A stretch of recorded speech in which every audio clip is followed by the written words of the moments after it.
Revelation describes the value that God places upon man and what his purpose for man's creation is. So when Jesus came on earth, he did not come to prepare you so that you can get out of this world. He came to help you to realize that you and I are useful on the face of the earth. We are not as useful in heaven as we are here. Heaven doesn't need you. God is very content with himself. He doesn't even need your prayer to be normal. He is normal with or without your prayers. That is God. Because some of us think if you don't even pray or praise him, then God will be sick. So you think by praising him, you are good, oh Jehovah. You are wonderful, Jehovah. You think that what makes God feel good. No. He is good all the time. Without your praise, with your praise, God is good.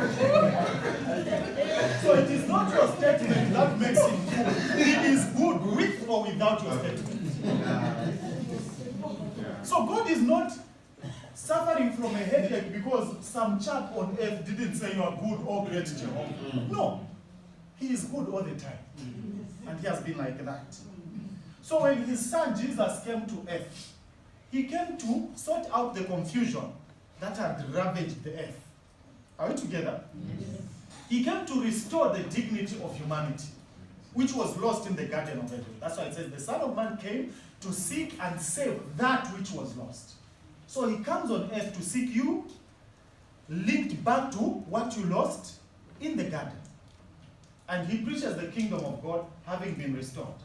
So before he started his ministry, he went into the wilderness, and he was tempted by who? By the devil. So what does the temptation of Jesus imply? Jesus was actually tempted in all the dimensions of dominion. So when Jesus showed up on the scene, the devil knew he had come to restore your prosperity, your wealth. And so he says, okay, let me start. So he begins to tempt him. He says, turn these stones to be made bread. What is the temptation there? The focus is, you claim to be a food enterprise expert. Prove it now. So he knows Jesus has come to help people to own bakeries, to produce food, to own agricultural conglomerates. And so he's saying, okay, so you think now you're going to restore that productivity that was lost in the Garden of Eden.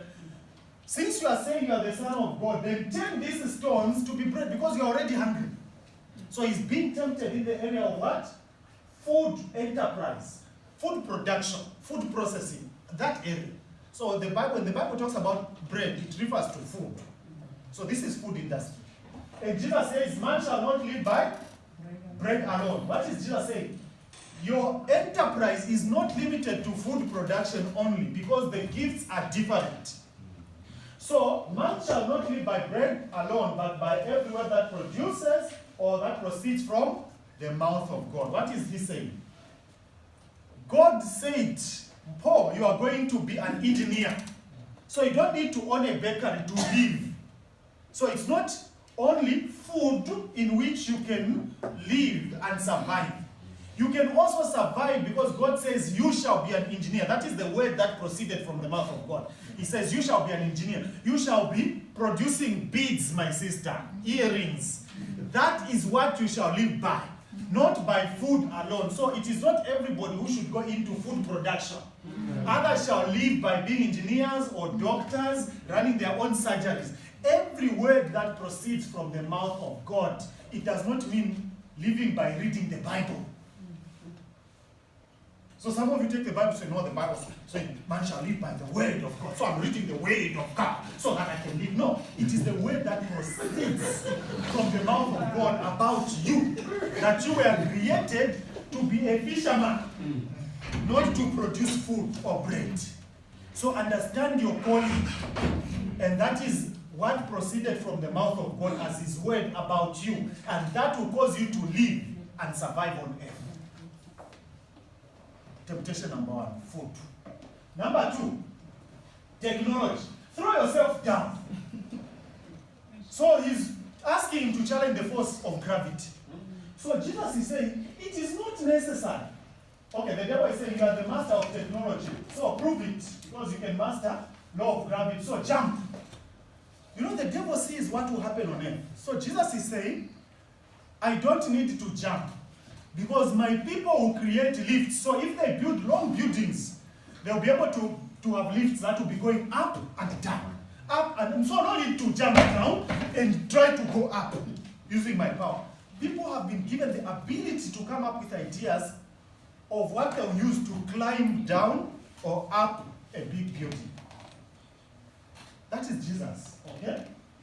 Human dominion is guaranteed or guarantees technological success, and no need to question God's validation of the dominion mandate enshrined in man's capacity to master technology when God says, have dominion. So, the fact that man was given dominion, I don't need to be violating the law of gravity. They will create an aircraft that will lift them up and cause them to travel. They will have ships that will cause them to float. So Jesus says the law of flotation will be dealt with by the human being whom I've created. The law of upward thrust, lifting, will be dealt with by the human being whom I've created. And the law of descent, or coming down, will also be dealt with, that's the law of gravity, by the human being whom I've created. I don't need to jump to prove that, devil. It is already enshrined in the dominion that I gave a human being. So Jesus says, technologically, I've given the mandate to my people. They'll manage it. So I am not here to prove it to you. Finally, socio-economic influence. I'll give you all these kingdoms if you bow down and worship me. You become the manager of global impact if you revere me.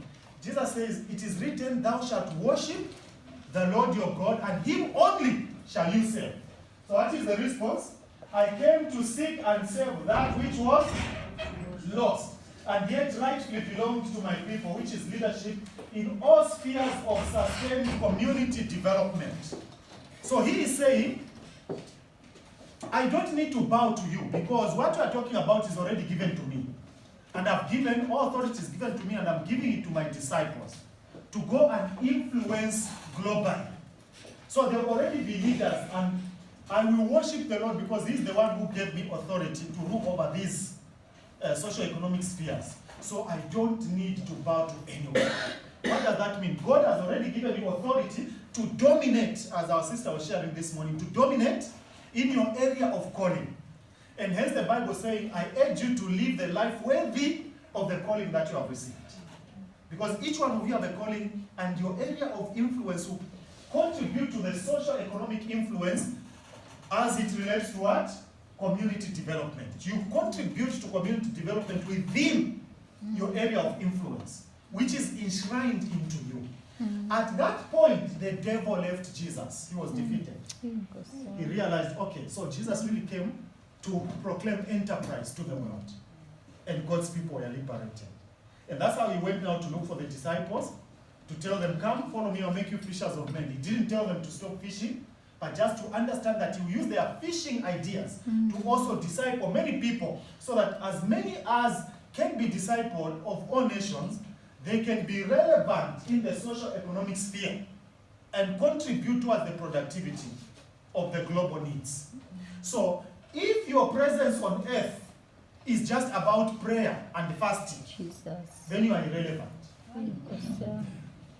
So if you came here just to spend time praying, fasting, and singing, you need prayer yourself to be delivered from that kind of myopic mindset. Because Jesus never came to pray only. Even in the prayer that he gave, he says, our Father which art where? In heaven. Your kingdom come. Let your kingdom, the word kingdom is the king and then domain. That's where we get the word dominion from. Let your dominion idea be restored here on earth just like it is in heaven. Okay? Then he says, give us this day our daily bread. It is not food. Our daily bread is the word of God that tells you what you should be in life. That is your daily bread. He says, lead us not into temptation, but deliver us from evil. Deliver us from the evil thoughts that we cannot make it in life. That we cannot amount to anything. That is evil. The Bible says you are evil if you have got certain ways you think about yourself, which are contrary to God's ways. Because the ways of the Lord are higher than our ways and our thoughts. So he says, deliver us from evil, that kind of evil thinking, which thinks we cannot make it. Because yours is the kingdom and all the power and glory and splendor forever. So he's saying, lead us into that kind of thought where we know that we are also called to dominate, just like it is in the kingdom of God. May God help you as you go and drink your tea to dominate properly. Amen.